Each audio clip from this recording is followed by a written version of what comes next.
est parti? C'est parti. C'est parti. Allez. Bonjour à toutes et à tous. Vas-y, Bonjour. Karine. Bonjour à tous. Bienvenue pour cet instant découverte autour de la collection numérique. Donc, merci à mes collègues Bertrand et David d'avoir accepté d'animer ce focus d'une trentaine de minutes pour échanger tous ensemble autour de la collection numérique. Je m'excuse, il y a un peu de bruit derrière moi, les enfants qui jouent. Voilà, ça nous a paru important en fait de présenter ces travaux qui sont menés depuis plusieurs mois en fait, par Bertrand et David et qu'on utilise notamment quand on anime des cafés managers, voilà, et le lien. Et là, le but, c'était qu'ils vous les présentent et d'échanger avec vous sur peut-être de futurs numéros. Voilà, donc je suis Bertrand Moquet, je suis à l'AMU depuis 30 mois à peu près. Je suis universitaire, ancien vice-président numérique et chercheur, et j'apporte cette expérience à l'agence, au département, au DSPSI. Bonjour, je suis David Ronja, je suis responsable du numérique dans le DSPSI. Je suis à l'AMU depuis de nombreuses années et avec Bertrand, on travaille sur des sujets de veille prospective pour les établissements et pour nos projets. Alors, comme on fait de la veille, le tout, c'est pas de veiller, hein, c'est que ça retombe sur ce que sur les adhérents, sur vous, sur les projets aussi de l'AMU. Et donc, on a eu l'idée de mettre en place en fait un bimestriel qui est là pour alimenter la veille prospective de l'enseignement supérieur. La veille prospective, c'est quoi? C'est faire de la veille, mais dans une logique de décision derrière. D'imaginer, alors c'est pas de la futurologie, hein, mais c'est d'imaginer ce qui se passe et de prendre un petit peu des décisions pour le futur, de sorte que les décisions ne soient pas trop loin de ce que l'on pourrait mettre en place. Alors, qu'est-ce qu'on va retrouver, David, sur ces thématiques de ce bimestriel? On va retrouver, nous, l'objectif, c'est de préparer les esprits, de commencer à travailler sur des sujets du numérique. Alors, quand on parle de numérique, on ne parle pas que d'informatique, hein, puisque dans notre bimestriel, dans la collection numérique, on parle aussi de sujets de société qui vont impacter les établissements et qui vont impacter le numérique universitaire. On va parler aussi d'évolution des usages et des pratiques faites par les personnes, que ce soit des personnels, des étudiants ou des partenaires des établissements. Donc, c'est cet ensemble de choses, technologie, usage, évolution de société qu'on essaye de mettre en avant et de restituer auprès des établissements après nos activités de veille. Du coup, de cette complémentarité avec, on va dire moi, qui serais plutôt, entre guillemets, un théoricien et praticien des universités, plutôt au niveau de la gouvernance, et puis David, on va dire théoricien et praticien plutôt au système d'information, et on a une complémentarité, ce qui nous permet de regarder, on va dire, la chose numérique dans sa globalité, et de pouvoir en fait la proposer sous la forme d'un magazine que vous avez peut-être vu passer, un magazine qui est mis en forme par notre service de communication. Merci à tout le service et surtout Sylvie Bartel qui coordonne chaque numéro d'un point de vue com. Et surtout, sa spécificité, c'est qu'on va travailler en fait sur le numérique et quelque chose. Et on essaye en fait de réunir les deux choses et de voir ce qu'il en sort. Donc, sur ce numéro, par exemple, là, admettons, on était sur un numéro un peu sociétal, c'était la place des femmes dans le numérique, donc on l'a traité d'un point de vue sociétal, on a traité le sujet de la place des femmes dans le numérique en dehors du monde universitaire, puis après on a eu des témoignages de femmes d'établissement, hein, parce que c'était un numéro 100% rédactrice et auteur, et puis on l'a complété par un dispositif où on a fait intervenir des associations professionnelles qui étaient sur cette thématique-là, numérique et présence des femmes dans la société, dans les établissements et dans le domaine du numérique. Donc, on essaie systématiquement… Pardon, je t'en prie, Bertrand. Ouais, non, mais j'allais basculer sur les thèmes. Alors, on a traité des thèmes comme l'Europe et le numérique, le développement durable. On verra la liste un peu plus tard dans la présentation. Mais l'idée, c'est vraiment de regarder la chose numérique dans sa transversalité et de regarder notre impact en fait sur notre système universitaire. Ce qui est intéressant, c'est quand même, on est l'AMU, hein, mutualisation. Ce qui est intéressant, c'est la diapo suivante. C'est qu'en fait, si au début, c'était que nous, qui rédigeait à quelque chose près, hein, pardon, Oui. pour les deux autres auteurs au premier numéro, on est arrivé en fait à ce que ça soit un numéro qui rend compte de la réalité du terrain par des témoignages qu'on repère dans la veille. Et c'est l'occasion aussi de mettre en valeur ce que vous faites dans vos universités. Alors, pas forcément ce que fait le volet numérique. Hein. La plupart du temps, on a des intervenants qui sont métiers. Quand le numéro sur le patrimoine, on avait des DPAT qui intervenaient ou des services immobiliers. Là, sur cette statistique, qu'est-ce qu'on peut ajouter, David? En fait, on est passé d'un numéro 0 qui a été écrit par l'AMU avec une première co-rédaction avec un ou deux témoignages dans le premier numéro de la part de rédacteurs. Et après, on a continué à pousser l'idée que c'était de la mutualisation et donc que c'était aux établissements d'écrire ou aux partenaires d'écrire dans cette collection numérique. Donc, entre guillemets, le nombre et le pourcentage de pages ou d'articles produits par soit des établissements, soit des organisations ou des associations autour de nos établissements a augmenté et on est aujourd'hui à quelque chose près, autour de 80% de production, de co-rédaction, de coproduction pour cette collection numérique. Donc voilà, nous, l'esprit, c'est vraiment que ce soit aussi une chambre d'écho pour les établissements sur le sujet qu'on est en train de traiter et pour alimenter la veille de tous les établissements ou des projets qu'on peut rencontrer. Et donc cet instant découverte, c'était aussi de découvrir comment c'était fabriqué derrière et comment on travaille en fait. Alors c'est pas au quotidien, hein, c'est pas de notre seule activité. Hein, on va vous rassurer, on passe pas 100% de notre temps à faire la collection numérique. Bien loin de là, on a bien d'autres dossiers. Mais disons que c'est une part de notre travail qu'on quantifie difficilement parce qu'entre la production, la veille fait partie de notre, c'est tout le temps. Hein, même ça peut nous arriver le dimanche matin ou c'est quelque chose qui va déborder même le temps de travail la veille. Donc, on a une veille permanente qui est sur les usages du numérique et vos pratiques, qui sont sur une veille essentiellement sur l'enseignement supérieur, sur les technologies qu'il y a autour. L'enseignement supérieur américain et européen, ça, on le fait grâce à nos relations avec Educos et UNIS. Et puis, l'actualité des associations pro et associations du numérique, ce qui permet c'est des bons témoins des préoccupations du terrain. Le deuxième point? Le deuxième point, c'est à partir de ce qu'on perçoit en veille, que ce soit par nos adhérents, par l'extérieur, par des participations des séminaires ou des choses comme ça, on fait une liste de thématiques à l'année qu'on soumet à notre direction. Donc, on a notre calendrier des 6 prochains numéros qui permet de voir quel sujet on va traiter. On essaie de faire notre choix sur des sujets qui sont suffisamment mûrs pour qu'on puisse en parler aux établissements comme quelque chose d'assez concret. C'est-à-dire qu'on se projette, mais on ne se projette pas non plus à des années-lumière sur des choses très, très théoriques. On essaie d'être le plus concret possible. Ou quand c'est des sujets dont on sait qu'il va y avoir une incidence prochaine dans les établissements. Quand on parle de l'Europe, on se doute que 2022, par exemple, c'était un numéro sur l'Europe qui était particulier parce qu'on sait qu'en 2022, la France prendra la coprésidence de l'Europe. Donc, le monde universitaire va être aussi impacté par cela. Donc, on essaie de trouver le bon timing. Et puis, ensuite, par numéro, on propose à notre direction un sommaire avec un choix d'auteurs. Alors, les auteurs, on les choisit soit en fonction du thème, soit en fonction de ce qu'on a entendu dans notre veille, pour pouvoir leur proposer de contribuer à ces numéros.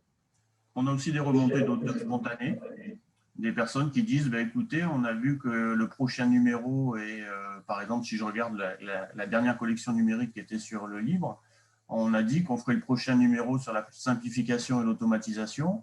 Et ça laisse à peu près 6 semaines à quelqu'un de se positionner, de dire moi, ce sujet, ça m'intéresse. Est-ce que vous croyez que je peux témoigner? Jusqu'à présent, on n'a pas dit non. Hein. C'est généralement quand on a envie de parler aux autres, nous, on accueille avec grand plaisir et on accompagne sur la partie rédaction. Du coup, sur la mise en forme, le montage, je vous ai dit, est fait par la com. Hein, c'est important pour nous. On travaille vraiment. C'est un projet AMU qui est vraiment fabriqué dans son ensemble ici. Les 2 derniers numéros parus, en fait, qui pourrait être intéressant pour vous. C'est le numéro de janvier qui est un peu la rétrospective de tous les numéros de 2019-2020. On a regroupé tous les sommaires, les auteurs, etc. Donc, ça permet de se repérer sur l'ensemble des documents. Et puis, le dernier numéro, qui est un numéro qui, pour nous, est assez emblématique de ce qu'on met en œuvre, un peu volumineux, on en conçoit. Oui. Mais il s'agit en fait d'une focalisation sur l'open source, le libre, projet qu'on met en place aussi au niveau de l'AMU et qui est aussi l'occasion, pour le coup, d'avoir un édito qui est signé par le député qui s'occupe le député Botorel qui s'est occupé du rapport sur l'ouverture des codes informatiques dans le domaine public. Là, en parallèle, on a répondu à une question. On a vu que les contributeurs pouvaient être à la fois des personnes des établissements, mais aussi de la société civile ou des partenaires. Comme souvent, on essaie de faire témoigner la DINUM qui s'occupe du numérique pour l'État. Donc souvent, on essaie de les positionner. On essaie d'avoir un point de vue aussi de politique de président de l'université. Toute cette production-là, elle est faite de cette manière, mais toute la diffusion de la collection numérique, c'est quelque chose qui est ouvert au monde. C'est-à-dire que on considère que c'est légitime que ce soit diffusé auprès de tous les établissements, adhérents ou non de l'AMU, et on a même maintenant ouvert à toute personne qui souhaite le lire. Donc, n'hésitez pas à le partager. On vient de passer dans le chat le lien pour pouvoir consulter la collection numérique, qui est dans une licence ouverte qui permet à tout à chacun de pouvoir y accéder. Enfin, c'est l'avant-dernière diapositive. Je tiens à peu près le temps. Il nous reste 1 ou 2 minutes pour tenir jusqu'à 16h15 et entendre vos questions. En fait, c'est les derniers sujets qu'on a abordés. Voyez bien l'idée de discourir, d'éclaircir, de rendre compréhensible Europe universitaire et numérique, le libre et le numérique responsable, c'est-à-dire de se prendre en tant qu'employé de l'ESR, de savoir comment ça marche et de faire un dossier synthèse qui est généralement, on essaye de faire le tour. On n'a pas un discours très positif, quelquefois on peut dire des choses qui ne sont pas dans la logique attendue de la bienséance. Hein. De temps en temps, on appelle les technocritiques, par exemple, on n'hésite pas. Et puis, en ce moment, on a travaillé sur un numéro qui s'appelle Automatisation et simplification. Et les prochains numéros, donc si vous êtes intéressés, concernent les RH et numérique. RH, c'est au sens large, c'est aussi bien la gestion, mais c'est surtout les compétences du numérique dans les universités, soit de ceux qui fabriquent le numérique, soit de ceux qui vivent avec leur métier et le numérique. Et enfin… L'été, on a notre marronnier, c'est ça? Oui. Donc, Oui, on essaye de faire un numéro spécial d'été qui est une sorte de synthèse et de témoignage de tout ce qu'on a pu capter comme usage, nouvelles solutions, nouvelles pratiques dans les établissements. Donc, en rencontrant divers établissements, en participant à des séminaires, et de nombreuses activités, ça nous permet de capter un certain nombre de nouveaux projets, de nouvelles solutions, de nouvelles pratiques, de nouvelles façons d'utiliser le numérique dans les établissements. Donc, on demande à toutes les personnes qu'on a rencontrées s'ils veulent bien partager cela à travers un numéro d'été qui résume un peu ce qu'on a pu voir dans l'année. Nous voilà arrivés à la dernière diapositive, le moment qui ne nous appartient plus, mais qui vous appartient. Et donc, ce que je vous propose, vu le nombre, je vous invite à partager, parce que là, on est au niveau intime, à partager votre caméra, à discuter, lever la main plutôt que d'utiliser l'outil de la collection. Enfin, voilà, essayer on le finit tranquillement en moment convivial. Et voilà, on est à votre écoute.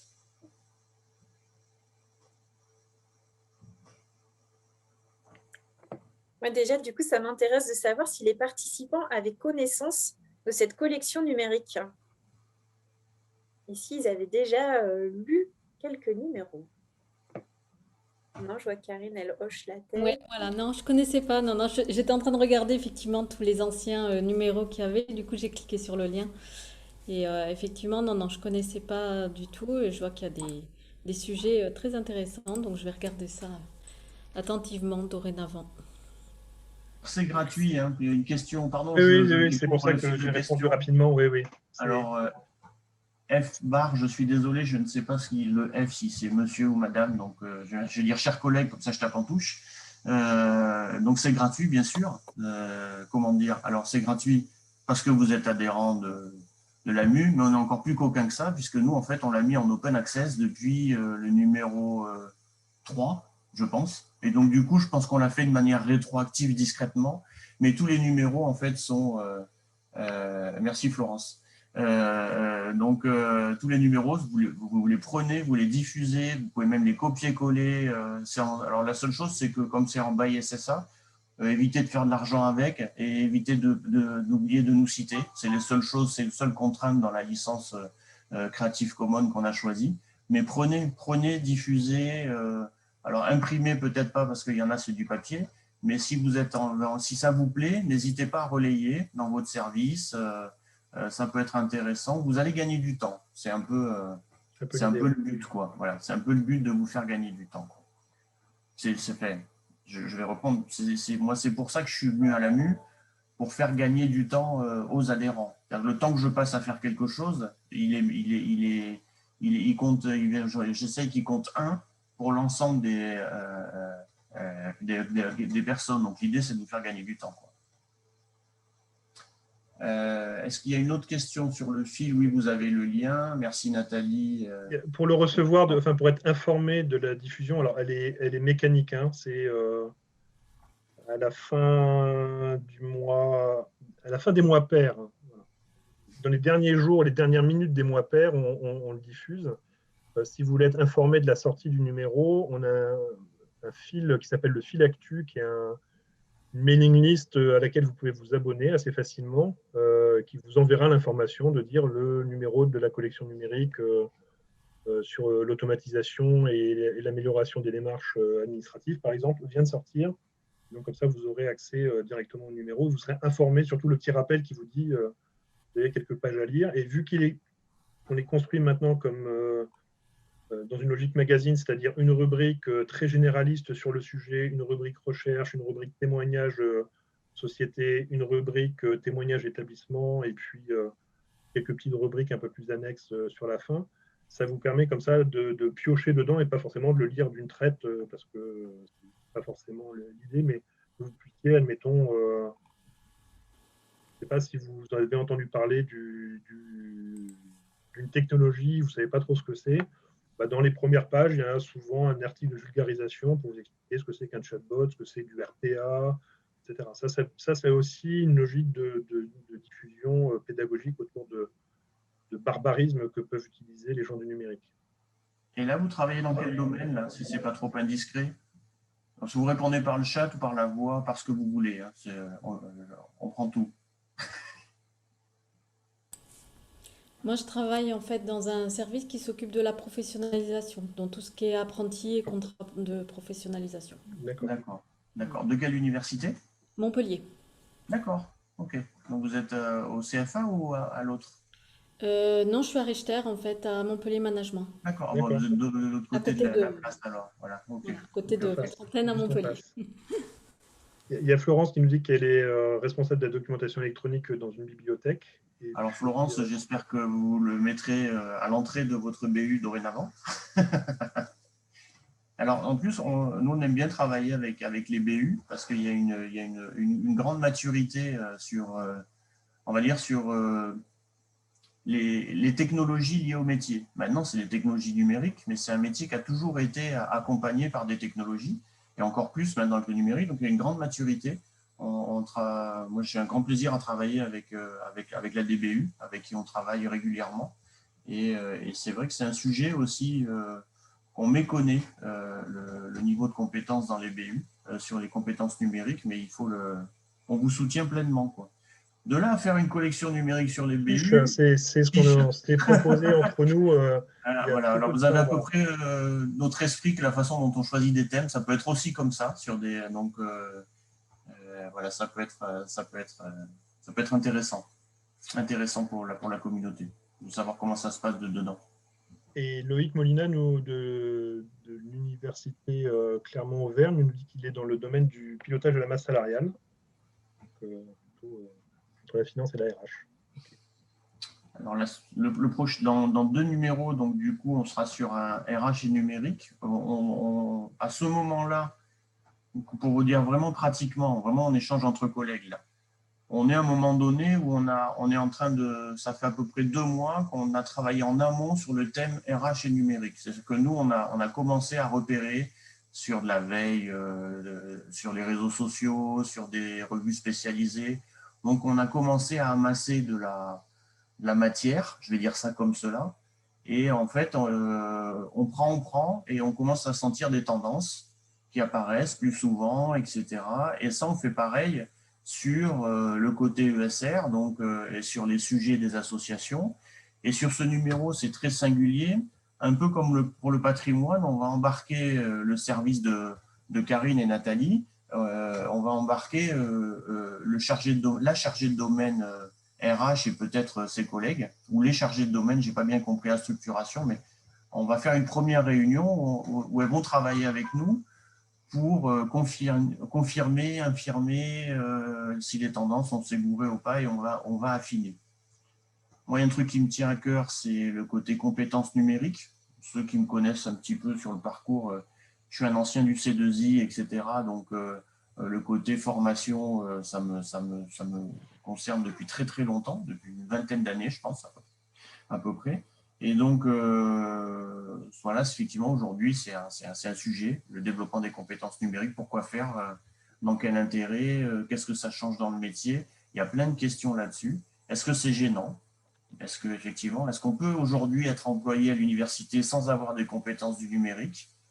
Je pense que non, mais je suis prêt à entendre toute réflexion. On doit être des organisations qui sont quand même extrêmement outillées. Le mail fait partie, à tous les niveaux, le mail fait partie du travail, les rendez-vous font partie du travail, et je pense qu'avec la gestion de la crise, encore plus, le télétravail imposé a montré que c'était une des compétences du numérique indispensable. Donc, on va ouvrir là-dessus. Sur le pilotage de la masse salariale, s'il y a des choses aujourd'hui, on dirait que c'est peut-être de la gestion des RH. C'est un sujet qui est outillé. Est-ce que c'est une pratique individuelle? Les questions que j'ai aujourd'hui, ça serait ça. Est-ce que c'est des pratiques qui sont singulières à chaque université? Est-ce qu'il y a des pratiques communes à tous ceux qui sont contrôleurs de gestion de la masse salariale, par exemple? C'est des interrogations qui sont à lever. Et il peut y avoir des témoignages de pratiques singulières qui, tout d'un coup, rendent compte d'une pratique, c'est tout. C'est un retour d'expérience. Je suis très bavard, pardon. Allez-y. Non, mais par exemple, dans les technologies qu'on va présenter dans le prochain numéro, il y a un article qui présente des technologies d'automatisation d'activités humaines qui peuvent être des fois un petit peu longues et lourdes à faire. Donc, il y a des technologies qui permettent d'aider. Donc, peut-être que c'est quelque chose qui peut vous inspirer aussi dans votre métier de pilotage de la masse salariale, si vous avez des traitements, des fois un peu répétitifs, rébarbatifs, etc. Donc, là, il y a peut-être moyen de trouver peut-être une piste de réflexion dans votre établissement en lisant voilà, les 2-3 pages qui vont vous expliquer un petit peu ce que sont ces technologies-là, et après peut-être de trouver des collègues avec qui en parler ou de revenir vers nous si vous avez besoin de précision, par exemple. Est-ce que, maintenant qu'on a présenté la collection numérique, vous imaginez des thématiques autour du numérique universitaire qui pourraient vous intéresser, en fait, qui pourraient nous donner une idée d'un prochain numéro dans les prochains mois?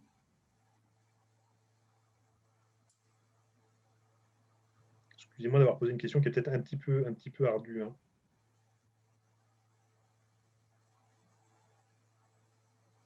Merci Loïc. Merci Loïc.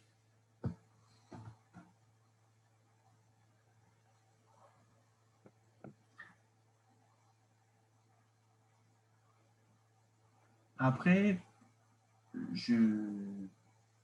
l'intelligence collective, oui, l'open access, les données de recherche, l'identité numérique des chercheurs. Ça, c'est un sujet, très c'est un vrai intéressant. sujet, ça. Oui, là, c'est Sur l'identité numérique, il y a des choses à raconter. Le monde universitaire est globalement très bien doté par rapport à d'autres univers sur ce sujet-là, que ce soit au niveau local, établissement, national, avec des fédérations, etc., qui permettent de travailler, ou au niveau international aussi. Donc, mais c'est un sujet sur lequel on peut faire un état des lieux. Oui. Peut-être que Florence parlait de e-réputation plutôt que d'identité numérique tel que tu viens de le décrire. Je l'ai compris comme ça, moi. C'est pour ça qu'on est deux. Comme ça, on part dans deux directions et on traite le sujet dans sa globalité. Après, on se rejoint. Intelligence collective et numérique, oui, ça c'est un sujet. Alors là, en fait, là j'invite à la conf que je donne demain sur numérique universitaire, où je vous dirais que en fait, on partage beaucoup de choses, intelligence collective et numérique. En fait, le numérique a plein de valeurs, étonnamment. On est persuadé que c'est que des outils, et en fait, derrière, il contribue à être un vecteur, à médiatiser des valeurs qu'il faut définir, hein, souvent, parfois l'éthique, hein. On ne s'est jamais autant intéressé à l'identité, comment dire, à la préservation de la liberté individuelle de nos étudiants qu'avec la loi RGPD. Hein. Donc c'est bien le numérique qui tout d'un coup a fait rendre compte de quelque chose qui était une valeur importante. Et voilà, oui, ça va être un sujet. Open access, en fait, on a fait un Oui, sujet. en fait, la réponse, on a déjà partiellement traité le sujet un tout petit peu Ouais. dans le numéro sur l'open data. Donc, on a traité d'un numéro qui était de l'open data au sens large. On est revenu à sa genèse, hein, qui date de la Révolution française, à l'époque où les data n'existaient pas. Voilà. Et on a traité aussi, par exemple, Mara Dacos qui a écrit un article sur le sujet.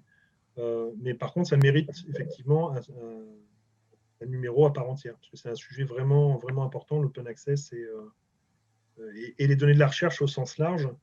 Alors, on a un numéro qu'on va essayer de répéter de temps en temps, qui va être sur la donnée, en fait, puisque quand on parle de numérique, souvent, c'est un sujet qui est très lié à l'information et à la donnée. Et donc, on a d'abord traité un sujet qu'on a appelé la donnée dans le monde universitaire, au-delà de l'ESR vu par le prisme de la donnée universitaire. Et on a en tête de faire régulièrement, tous les 12 ou 18 mois, un numéro sur la donnée, parce que c'est un sujet crucial dans le numérique. Je vous mets donc le lien vers le numéro 5 qui concernait la partie Open Data. Peut-être une dernière question, parce qu'avec David, si jamais on dépasse le temps, il y en a un qui paye une bière à l'autre. Oui. Donc, est-ce que vous auriez une dernière question sur ce sujet ?